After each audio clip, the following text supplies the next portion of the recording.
আসসালামু আলাইকুম ওয়া রাহমাতুল্লাহি ওয়া বারাকাতুহু। আজকে আমরা আলোচনা করব কুরবানির 3টি ফজিলত সম্পর্কে।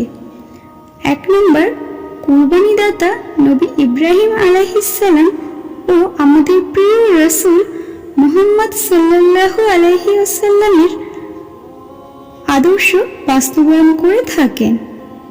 2 নম্বর, পশুর রক্ত প্রবাহিত করার মাধ্যমে কুরবানি দাতা আল্লাহ রাব্বুল আলামিনের নৈকট্য অর্জন করেন।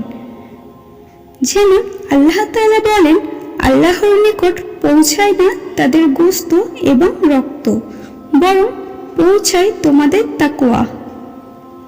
এভাবে তিনি এগুলোকে তোমাদের অধীন করে দিয়েছেন যাতে তোমরা আল্লাহর শ্রেষ্ঠত্ব ঘোষণা করো, এজন্য যে তিনি তোমাদের পথ প্রদর্শন করেছেন।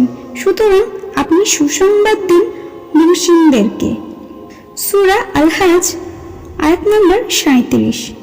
3 নম্বর, পরিবার পরিজন, আত্মীয় স্বজন, পাড়া প্রতিবেশী ও অভাবীদের আনন্দ দান। আর এটা অন্য এক ধরনের আনন্দ যা কুরবানির গোশতের পরিমাণ টাকা যদি আপনি তাদের সদকা দিতেন তাতে অর্জিত হতো না। কুরবানি না করে তার পরিমাণ টাকা সদকা করে দিলে কুরবানি আদায় হবে না। আল্লাহ তাআলা আমাদের সকলকে আল্লাহর নৈকট্য অর্জন করার এবং কুরবানি করার তৌফিক দান করুন।